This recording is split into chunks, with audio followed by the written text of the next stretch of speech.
ചർമ്മം മോയിസ്ചറൈസ് ചെയ്യാനായിട്ട് അവരവരുടെ ചർമ്മത്തിനനുസരിച്ചുള്ള ക്രീമാണ് എല്ലാവരും തന്നെ ഉപയോഗിക്കുന്നത്.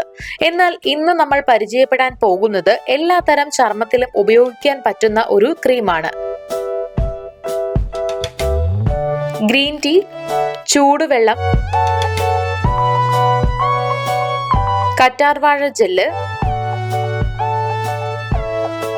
ആൽമണ്ട് ഓയിൽ, ഗ്ലിസറിൻ എന്നിവയാണ് ഇത് തയ്യാറാക്കാനായിട്ട് നമുക്ക് ആവശ്യമുള്ളത്. ഇനി ഇത് തയ്യാറാക്കാൻ തുടങ്ങാം. അതിനായിട്ട് ഒരു ഗ്രീൻ ടീ ബാഗ് പൊട്ടിച്ച് അത് ഒരു പാത്രത്തിലേക്ക് ഇട്ട് കൊടുക്കുക. ഇതിലേക്ക് 4-5 സ്പൂൺ ചൂടുവെള്ളം ഒഴിച്ചു കൊടുക്കണം. എന്നിട്ട് ഒന്ന് ചെറുതായി ഇളക്കി യോജിപ്പിക്കുക. ചർമ്മം ആരോഗ്യമുള്ളതായി കാത്തു സൂക്ഷിക്കാൻ സഹായിക്കുന്ന വൈറ്റമിൻ B2, വൈറ്റമിൻ E എന്നിവയെല്ലാം ഗ്രീൻ ടീയിൽ അടങ്ങിയിട്ടുണ്ട്. വൈറ്റമിൻ B2 യുവത്വമുള്ള ചർമ്മം ലഭിക്കാൻ കാരണമാകുന്ന കൊളാജൻ ലെവൽ മെയിൻറ്റെയിൻ ചെയ്യാൻ സഹായിക്കും. വൈറ്റമിൻ E പുതിയ കോശങ്ങൾ ഉണ്ടാകുന്നതിന് സഹായിക്കും. മാത്രമല്ല ചർമ്മം ഹൈഡ്രേറ്റും സോഫ്റ്റുമാകാനും സഹായിക്കും. ഇത് നന്നായി ഇളക്കിയതിനു ശേഷം കുറച്ചു നേരം ഇതൊന്ന് മാറ്റിവെക്കുക.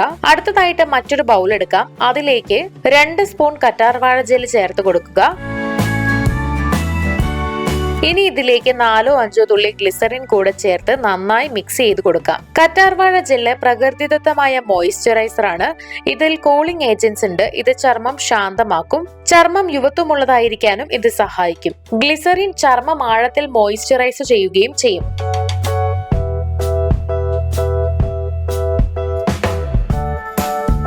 രണ്ടും നന്നായി ഇളക്കി യോജിപ്പിച്ചിട്ടുണ്ട്.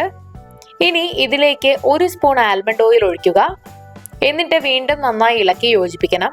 ചർമ്മകാന്തി കൂടാനും ഡാർക്ക് സർക്കിൾസ് മാറാനും ആൽമണ്ട് ഓയിൽ സഹായിക്കും. ഇത് സൺ ഡാമേജ് കുറയ്ക്കുകയും ചർമ്മത്തിലുള്ള പാടുകൾ കുറയ്ക്കുകയും ചെയ്യും.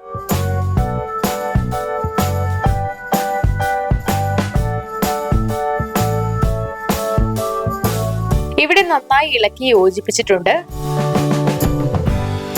ഇനി ഇതിലേക്കായിട്ട് ആദ്യം മിക്സ് ചെയ്ത് മാറ്റി വെച്ചിട്ടുള്ള ഗ്രീൻ ടീ വെള്ളം വേണം. 1 സ്പൂൺ അളവിൽ ഗ്രീൻ ടീ വെള്ളം ഇതിലേക്ക് ചേർത്ത് നന്നായി ഇളക്കി യോജിപ്പിക്കുക.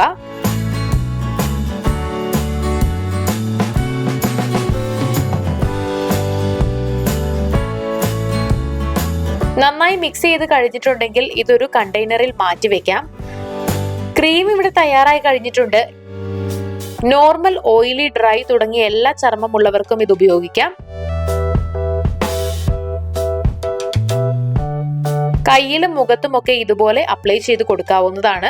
ഒരാഴ്ച വരെ ഇത് ഫ്രിഡ്ജിൽ വെച്ച് ഉപയോഗിക്കാവുന്നതാണ്. അപ്പോൾ ഏത് തരം ചർമ്മമുള്ളവരാണെങ്കിലും നിങ്ങളും ഇതൊന്ന് പരീക്ഷിച്ച് നോക്കുക. വീഡിയോ എല്ലാവർക്കും ഇഷ്ടമായെന്ന് വിചാരിക്കുന്നു. ഇഷ്ടമായെങ്കിൽ തീർച്ചയായിട്ടും ലൈക്ക് ചെയ്യുക, ഷെയർ ചെയ്യുക, കമന്റ് ചെയ്യുക.